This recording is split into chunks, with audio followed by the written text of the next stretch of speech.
আসসালামু আলাইকুম আমার প্রিয় আপুরা, কেমন আছেন সবাই? আশা করি ভালো আছেন।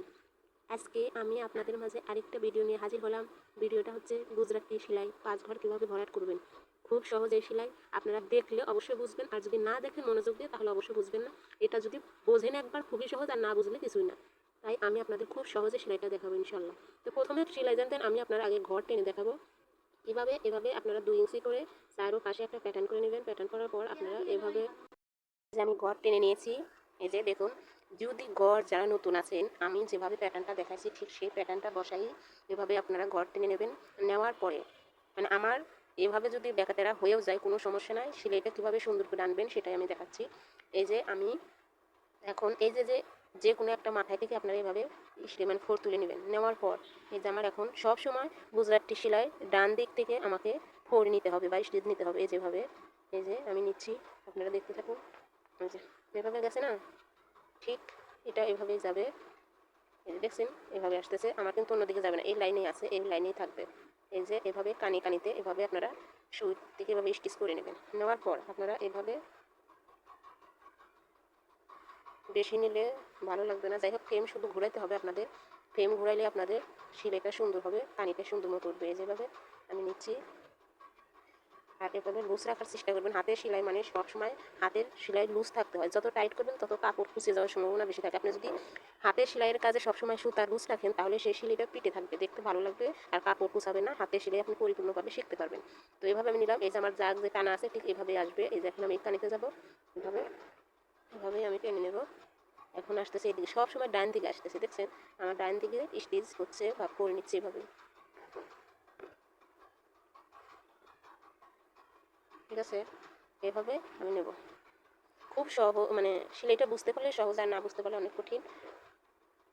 যেহেতু এক সুতা দিয়ে আমার ফ্রেমটা করতে হয়, ভরাটও করতে হয় এক সুতার মাধ্যমে। সবসময় ডান দিকে ফলো করবেন, আমার সুতা যেন সবসময় ডান দিকে থাকে, আমার সুতাটাও যেন সবসময় ডান দিকে থাকে। এভাবে আমি যাব। যারা নতুন ঘর টানতে পারবেন না, ঠিক আমি এই জন্য এভাবে দেখাইছি, তাড়াহুড়ো করে টানছি, সমস্যা নেই। এভাবে আপনারা টানবেন, কিন্তু সুইয়ের মাথা যখন স্টিচটা আপনি সুন্দরভাবে নেবেন, সেই সুইয়ের ফোরটাই আপনি সুন্দর হবে। দেখছেন এভাবে আমি যতটুকু পরিমাণ এই ফোর খাওয়াচ্ছি, আপনারা ততটুকু অতিরিক্ত নিতে যাবেন না, নিলে সেলাই দেখতে ভালো লাগবে না, ঘর ছোটো বড়ো হওয়ার সম্ভাবনা থাকবে। এভাবে নেবেন।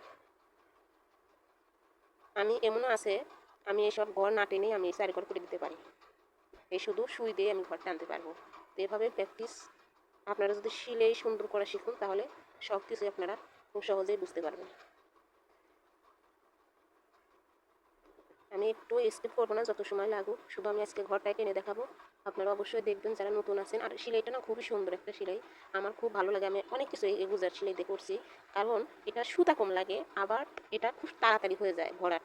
মানে সেলাইটা এতটাই, মানে বুঝতে পারলে এতটাই ইজি, আর এতটাই সময় কম লাগে, বাট সুতাও কম লাগে।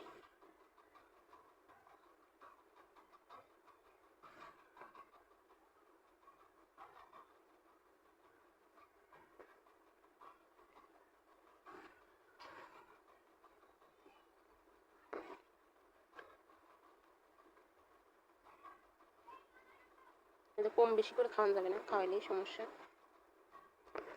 ঘর দেখতে খারাপ লাগবে, ছোটো বড়ো হয়ে যাবে।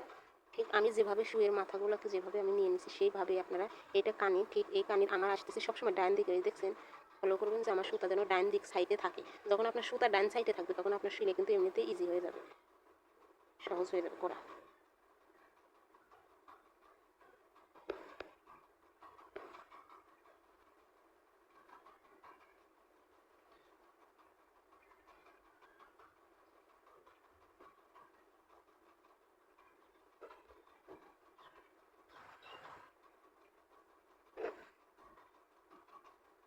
সুতা শেষ হয়ে গেছে, আমি সুতাটা একটু নিয়ে নিই।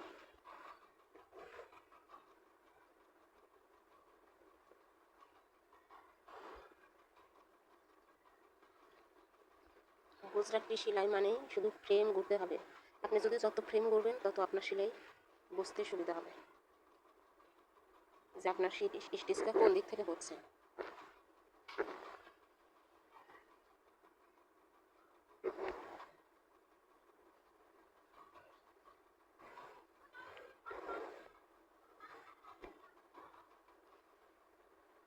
একটু সময় লাগুক, তবুও আপনারা ঘর টানা দেখুন, দেখবেন আপনারা খুব সহজে আপনারা গুজরাট সেলাই পেরে যাবেন। আর এটা দিয়ে অবশ্যই আপনারা কামিজ করতে পারবেন, গায়ের চাদর করতে পারবেন। অনেক ভালো লাগে, আপনারা মানে সময় কম লাগে তো এটা করতে গেলে, খুব তাড়াতাড়ি হয়।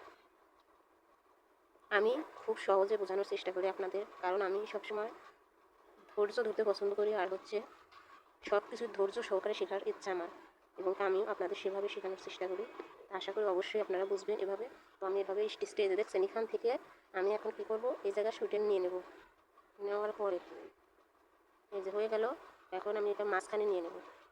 তো যাই হোক, সময় তো অনেক হয়ে গেছে। আমি হচ্ছে এখন ভরাটটা করতে গেলে আবার এই এতটা টাইমই লাগবে। ঠিক ঘর করতে যত সময় লাগে ভরাট করতে তত সময় লাগে। আপনারা এভাবে অবশ্যই দরকার হলে আপনারা একটু টেনে দেখবেন, তবুও আপনারা এই সেলাইটা শিখুন, দেখতে অনেক ভালো লাগে। আপনারা এই ম্যাচিং করে সুতা দিয়ে যখন আপনারা এই কালারটা করবেন, মানে কাজটা করবেন, অনেক সুন্দর ভালো লাগে দেখতে। আর আপনারা অবশ্যই আমার এই সেলাইটা ভালো লাগলে অবশ্যই সাবস্ক্রাইব করে ফলো বাটনে টিপ দিয়ে আমাকে অবশ্যই পাশে থাকার চেষ্টা করুন, আর আমাকে কমেন্টে জানিয়ে দিন আপনারা কেমন হলো আমার সেলাই। আল্লাহ হাফেজ।